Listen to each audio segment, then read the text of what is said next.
Hey guys, it's Emma here. I am a big time NCL fan. I've been on 9 NCL cruises. My first one was when I was 11 and they're the cruise line that I compare everything to. I have just got back from my first Royal Caribbean cruise on board the Independence of the Seas. NCL and Royal are quite similar, but there are quite a lot of things that I noticed that were different which I wasn't expecting. So if you want to find out what they are and find out if Royal has knocked NCL off of my top spot as my favourite cruise line, then keep watching.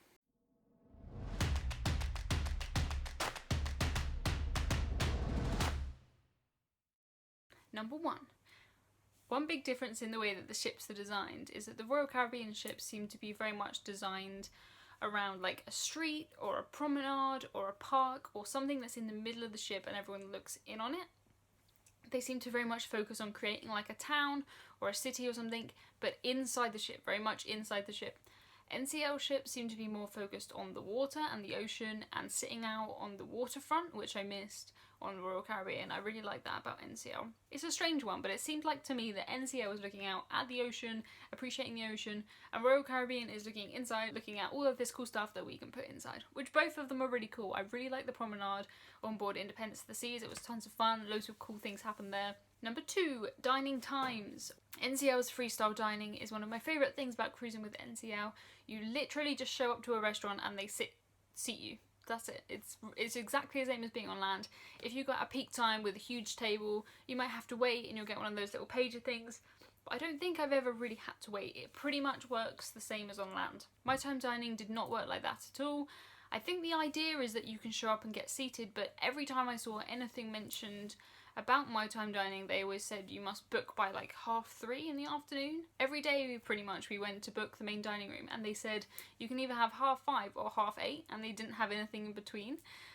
So if I knew that that was going to be the case, I would have just booked the early seating. It was such a faff to have to book dinner and I still couldn't be flexible at all. I still had to eat at 5:30 every day, so I wasn't a fan of my time dining. I never tried just turning up and being seated. Maybe that would work, but it didn't seem like they wanted me to do that. Every time I read anything about my time dining in the booklets or around the ship, it always said you should book on the day before 3:30, so. Number 3, formal nights. On board NCL you have no formal nights ever, you never have to dress up. That's it. On Royal Caribbean you do have formal nights. They are pretty much the least formal nights that I've ever been on, but they're still formal nights. And you only have, we had 1 on our cruise. It was a 5-day cruise and we had 1, and I think they only ever have up to 3 on a cruise. So it's not too many formal nights and they're not too formal, but that still is a difference between Royal and NCL. On Royal Caribbean the buffet closes. No! I know technically it does close on NCL, but it never feels like it closes on NCL. So on the Windjammer, at least on the Independence of the Seas, I don't know about the other ships, but it was closed between 4 and 6 for like the lunch to dinner change, whereas on NCL they have snacks during that time, so you can still get some food even if it's not a meal. And the Windjammer closed at 9 PM, which I think is really early. I like to go to the theatre and then come and get a snack, but you couldn't do that on Royal Caribbean. And on NCL, the garden cafe is normally open until like, I think it's 11:30 PM, at least on the Getaway anyway. That's the latest one that I've been on. I know like it doesn't matter if the worst thing about a buffet is that it sometimes closes, that means it's a pretty good buffet, but it was annoying. I do like to come out of the theatre and have a snack or have an afternoon snack. I just like to eat, and it did upset me a little bit that at some points I could not eat, so NCL wins for that one, I'm sorry. Apart from the opening times, the buffets seem pretty much exactly the same range of food, same busyness. On board the Independence of the Seas, the main restaurant never opened for lunch, and there's only 1 main dining room on the Independence of the Seas anyway. On NCL ships there's normally at least 2 or 3 main dining rooms, so you can dine in a different place, even if you're eating the same menu on the same night. It's quite nice to mix it up. And yeah, the main restaurant never opened for lunch.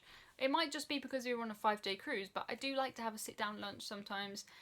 And I really missed O'Sheehan's from NCL. I like to go there and get buffalo wings as a snack between lunch and dinner, or sometimes as a dinner, or sometimes as a lunch. Royal Caribbean have a flow rider and an ice skating rink, which was really cool. I loved the flow rider.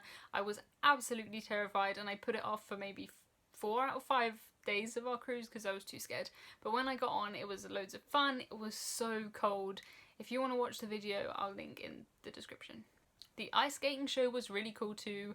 I liked the game show that they did there in the evening. The entertainment was really good on Royal Caribbean, but I think it was pretty much the same as NCL, it was just different. If you want to book an NCL cruise at the moment, you have to book all inclusive if you're booking from the UK, which can make it really expensive. So for this Royal Caribbean cruise, we booked the cheapest guaranteed inside cabin, and we got quite a good deal, which we could not have got a cruise for the same price on NCL, which is a shame because I'm not really a big drinker, and to have to pay for the unlimited drinks package and all the gratuities and all of that stuff. I mean, if you can find a bargain, it will be an amazing bargain, but right now, if you're in the UK, NCL is looking pretty expensive. NCL do the whole suite thing a lot better. I've never been in a suite, and I'll probably never will stay in a suite, but on NCL they have the Haven, which is normally on the top deck, which is all of the suites. They've got their own lounge, they've got their own bar, and they just live happily up there being rich.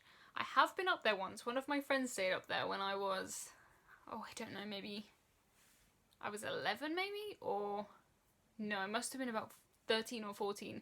One of my friends was up there and he took me up there in the lift because you have to use a key card to get up to the top, and they had all these jars of sweets and we just grabbed handfuls and ran out, and it was really scary. I'm probably never going to get in a suite, so the fact that Royal Caribbean don't have this Haven top secret deck thing doesn't really matter to me. So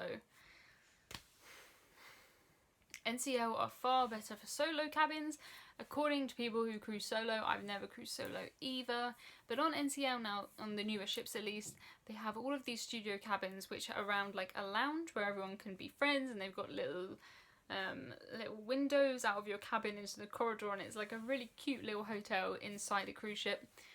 Royal Caribbean do have solo cabins, but they don't have very many, and they are just around, I think. I don't think they have this community of solo travellers like NCL do. Also, one last thing that I've just noticed, on your cruise card on Royal Caribbean it has your room number, and it doesn't have that on NCL, so if you get lost it's better to be on Royal Caribbean than NCL. So to conclude all of this stuff, NCL and Royal are basically the same.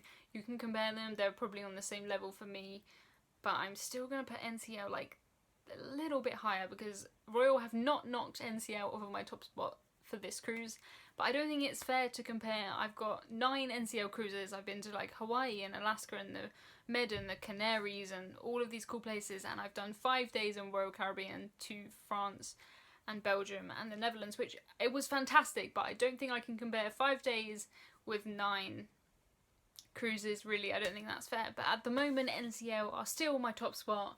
I'm still NCL through and through. But who knows in the future, I would cruise with Royal Caribbean again. I did have tons of fun. I think that's it from me. If you could subscribe, that would be fantastic. I've got loads of Royal Caribbean stuff coming soon, and I'm off on the MSC Meraviglia in a month. So that'll be really exciting. I'm going to get some sunshine. I'm going to wear some shorts. I'm cruising over Christmas, so on Christmas Day, I'm going to wear shorts, so that's fantastic. So yeah, please subscribe and I will bring you guys with me. But I think that's it from me this time, so until next time, goodbye.